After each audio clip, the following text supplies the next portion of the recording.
Hi and welcome. My name's Drano44. So today I am going to be talking about the club-wielding alcoholic yokai, Shuten Doji.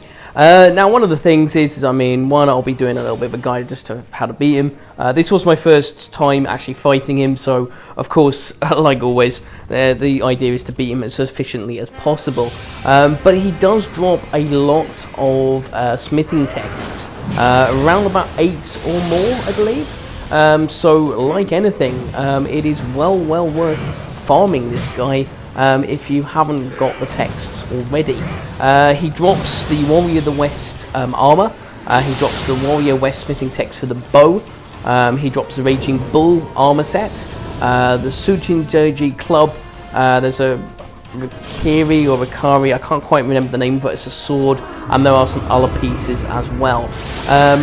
Now with the boss himself, he's got lots and lots of kind of ways of pretty much like attacking. He's very weak to poison, well worth noting. Now weirdly, I felt like I wasn't poisoning him at all during this particular fight, but he is weak to poison, so anything that you want to use for that always is a good thing.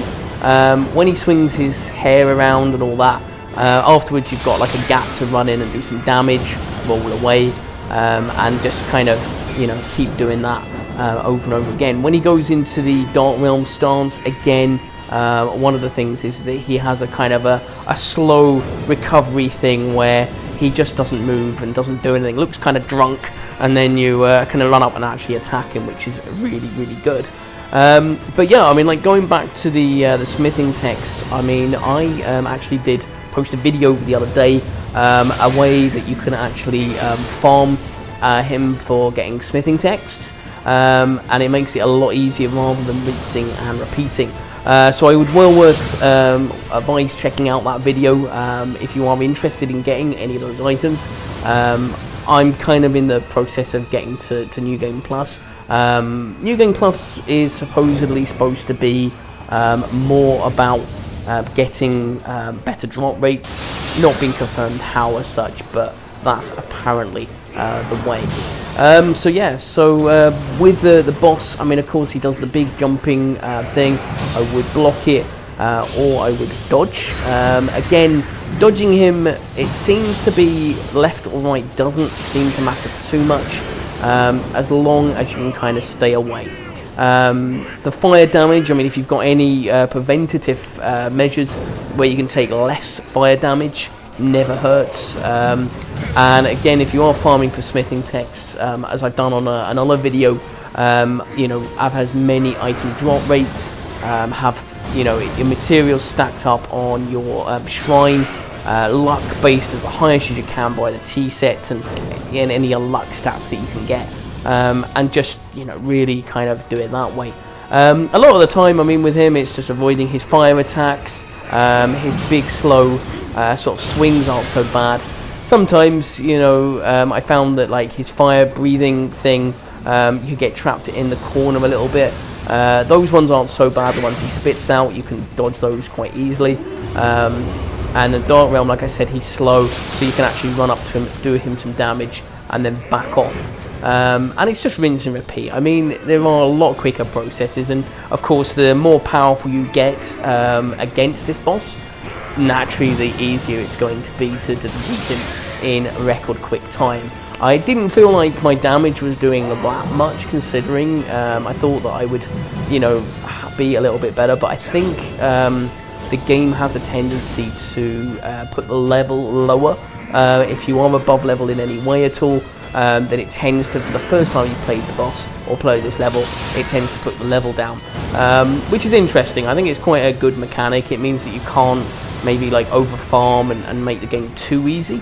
It's pretty decent in that respect. I think there's quite a bit of thought. They never did that in the first one.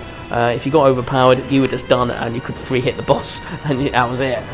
With this one, there's a little bit more thought gone into the game, I feel. And saying that about Nioh 1, a lot of thought went into that game, but I just feel like a little more details, little extra things, they really have taken into account. So a lot of this time is just going to be, if you're wanting to farm this guy, the more efficiently, the more quicker you can farm him, the more you can just kill him instantly, of course you're going to have more success. And like I say, it's well worth watching the video, because you don't have to do the whole entire level. You can just fight the boss. If you don't get the smithing text, then there is a way to just basically fight him again. I will link that description, or I'll link that video below in case you're interested as well, and then that way I should make it a little easier. But yeah, I mean, like, as I say, most of this is just pretty much dodging the fires, waiting for him to pretty much swing at you, guarding. The swing in the hair is quite hard to break, but after he's done, he does seem to leave a break. I didn't go for it that particular time, don't know why, but he does seem to leave a little gap in between. The club one is same as a lot of these. There's always a big thing. And oh yeah, don't get grabbed. Definitely don't grab. Get burst count of that one is the most efficient way. So yeah, so I mean, actually the only interesting thing about this fight is that I ran out of elixirs. I have this tiny little bit of health. I didn't think that I was going to necessarily beat him, actually, and he's not the hardest boss. I've said this about a lot of them. I don't feel like these bosses are that amazingly hard. I feel like they're just annoying more than anything else, and some of them can do damage with their fire or their big swings or whatever, but I don't feel like they're really going to destroy you. I used this particular Guardian just to do as much damage as I could, because I knew that I wasn't going to have much health, and I believe I just finished him off with the hand cannon, because when he's swinging, that is one thing you could do, is just fire projectiles at him. So yeah, so that is pretty much it for me in that regard. Hopefully you found it helpful as regards to the guide. It is a little sort of sub-guide. I'm sure a lot of you will know what to do, but of course the smithing text idea I will link below, in the hope that you get very lucky and that you get some smithing texts and all that. But otherwise, if you found the video helpful and enjoyed it, drop me a like and a comment below. If you want to stay in touch regarding all the sort of details, or subscribe as such, then do so. I will be posting future videos, of course, around about Nioh and all the other things. But otherwise, that is it from me today. So great, you have a great rest of the day, and you take care. Alright, nice one. Cheers now. Bye.